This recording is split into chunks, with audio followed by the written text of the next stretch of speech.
Subscribe कीजिए civil engineer एफबीएच channel को और बेल आइकन को प्रेस कीजिए ताकि आपको पता चल जाए जब मैं अपनी नई वीडियो अपलोड करता हूं। हेलो दोस्तों, स्वागत है आपका आपके अपने यूट्यूब चैनल सिविल इंजीनियर एफबीएच में। तो आज का जो टॉपिक है वो है फ्रीक्वेंसी ऑफ सैम्पलिंग के बारे में। दोस्तों, जब भी हम कंक्रीट हमें चाहिए एक साइट पे, तो हमें कितने नंबर ऑफ क्यूब्स लेने हैं और उन पे टेस्ट करने हैं, वो किस क्राइटेरिया से डिसाइड होता है, वो आज हम पढ़ेंगे। ये जो मैं टॉपिक दे रहा हूँ, ये मैं as per Indian standard code 456/2000 के हिसाब से दे रहा हूँ। तो दोस्तों, स्टार्ट करते हैं आज की जो वीडियो है हमारी। पहला ही पॉइंट मैंने लिखा है, ये अगर आप देखना चाहेंगे इंडियन स्टैंडर्ड कोड 456/2000 पे 15.2 क्लॉज जो है वहां पर लिखा हुआ है, random sampling procedure must be adopted so that each batch of concrete have chances to be tested.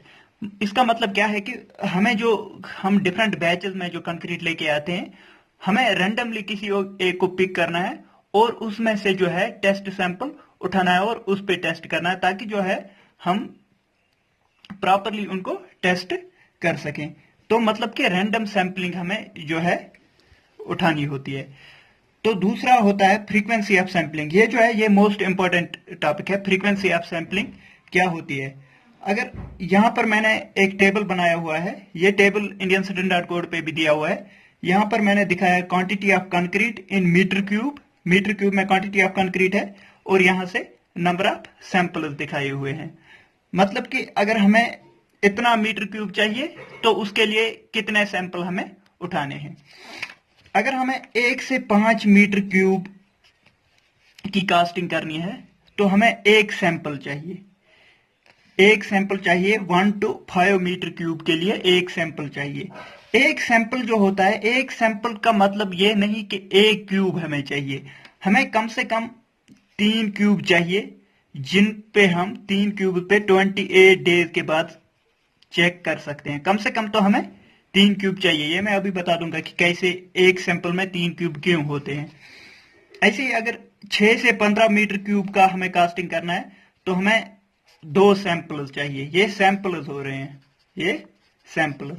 एक सैंपल में 3 क्यूब होते हैं, 2 सैंपल में हो जाएंगे 6 क्यूब। 16 से 30 मीटर क्यूब का कास्टिंग करना है। फॉर एग्जाम्पल अगर हमें स्लैब कहीं पर कास्ट करना है, उसमें हमें 16 to 30 मीटर क्यूब का कंक्रीट चाहिए, तो हमें 3 सैंपल उठाने हैं। 3 सैंपल का मतलब 3 into 3। एक सैंपल में 3 क्यूब्स होते हैं, 3 into 3 हो गया 9 क्यूब्स हमें उठाने हैं और उन पे टेस्ट करने हैं। ऐसे ही अगर 31 to 50 मीटर क्यूब का कंक्रीट कास्टिंग करना है, फॉर एग्जाम्पल कहीं पर स्लैब है या बीम कॉलम्स हमें बनाने हैं, तो उनमें टोटल कास्टिंग मटेरियल जो है, कास्टिंग ऑफ कंक्रीट जो है 31 to 50 मीटर क्यूब का है। इन दो बीच में से किसी का है, तो हमें 4 सैंपल चाहिए। 4 सैंपल का मतलब 4 into 4 into 3, 4 into 3 हो गया 12 ये कंक्रीट क्यूब हमें चाहिए। अब अगर 51 से एबो है, 51 से एबो अगर हमें कंक्रीट चाहिए, 51 मीटर क्यूब से एबो, 51 क्यूमेक्स से एबो मतलब 51 52 क्यूमेक्स भी चाहिए, तो हमें 4 + 1 सैंपल लेना है। 4 + 1 हो गया 5 सैंपल, 5 into 3 हो गया 15 जो है 15 क्यूब्स चाहिए, 15 क्यूब्स चाहिए।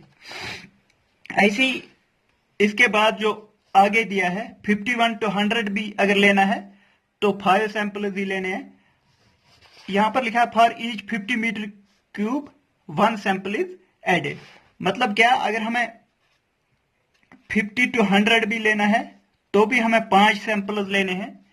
अब अगर 100 to 150 लेना है तो हमें एक ऐड करना है। ईच एडिशनल के लिए, एडिशनल 50 मीटर क्यूब के लिए जो है एक सैंपल ऐड करना होता है, मतलब कि 6 सैंपल। ऐसे ही 150 से 200 के लिए हमें 7 सैंपल चाहिए। 7 into 3 करेंगे तो हमें नंबर ऑफ क्यूब्स भी निकल के आएगा कि कितने क्यूब पे टेस्ट हमें करना है 28 डेज। ईच सैंपल मतलब कि एक सैंपल क्या होता है? एक सैंपल एक क्यूब नहीं होता, बल्कि 3 क्यूब होते हैं फॉर टेस्टिंग एट 28 डेज। अगर आप सिर्फ 28 डेज टेस्ट करना है तो आप को जो है एक सैंपल में 3 क्यूब उठाने हैं, वरना तो कहीं पर कभी बंदे जो है और भी टेस्ट करते हैं, 7 डेज टेस्ट करते हैं, तो उसके लिए तुम्हें एक एडिशनल जो है क्यूब लेना पड़ेगा। क्यूब की बात मैं क्या कर रहा हूं, जिसको क्यूब पता नहीं है, फॉर एग्जाम्पल हमें अगर टेस्ट करना है, हमें एक क्यूब बनाना होता है, हमारे पास एक क्यूब दिया होता है 150 इंटू 150 इंटू 150 mm का क्यूब दिया होता है, ये बनाना होता है और इस पे जो है टेस्टिंग करना होता है कि इसकी कंप्रेसिव स्ट्रेंथ क्या है। तो मतलब कि एक सैंपल में ऐसे ऐसे 3 क्यूब्स लेने होते हैं हमारे पास और उनका जो है स्ट्रेंथ टेस्ट करना होता है 28 डेज के बाद। और अगर आपको कोई और भी टेस्ट करना है तो उसके लिए जो है एडिशनल जो है एक क्यूब लेना पड़ेगा हर एक टेस्ट के लिए।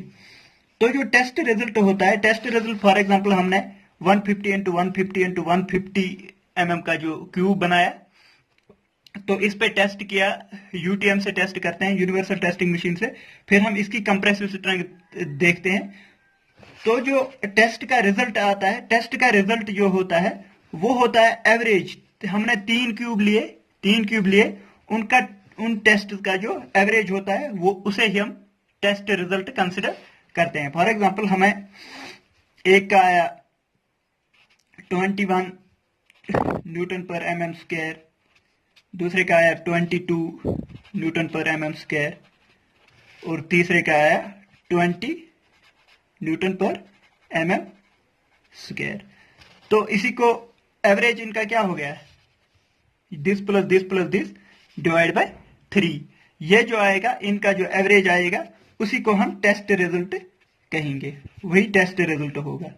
यहां पर मैं एक बात और ऐड कर दूं, ये जो 150 इंटू 150 इंटू 150 है, इसके साथ टॉलरेंस जो दी होती है, टॉलरेंस में एक चीज और ऐड करूं, टॉलरेंस +2 mm की होती है। +2 mm की क्या मतलब हो गया, मतलब कि हमें अगर 152 इंटू 152 इंटू 152 mm भी होगा, ये चल सकता है। +2 की टॉलरेंस है, मतलब कि क्यूब की जो अगर है 152 तक भी हो जाएगा डायमेंशन, तो वो चल सकता है। लेकिन -2 नहीं दिया है, अगर 150 से एक भी mm कम होगा तो वो हम टेस्ट रिजल्ट के लिए नहीं लेते हैं। इसी को कहते हैं डायमेंशनल टॉलरेंस। ये मोस्ट इंपॉर्टेंट पॉइंट है, ये इंटरव्यू में पूछा जाता है कि टॉलरेंस क्या होती है एक क्यूब की। तो दोस्तों, अगर आपको वीडियो पसंद आई, लाइक कीजिए, शेयर कीजिए अपने दोस्तों के साथ और सब्सक्राइब कीजिए चैनल को, ताकि आपको जो है आने वाली वीडियोस की नोटिफिकेशन मिलती रहे। थैंक यू दोस्तों, thank you for watching the video.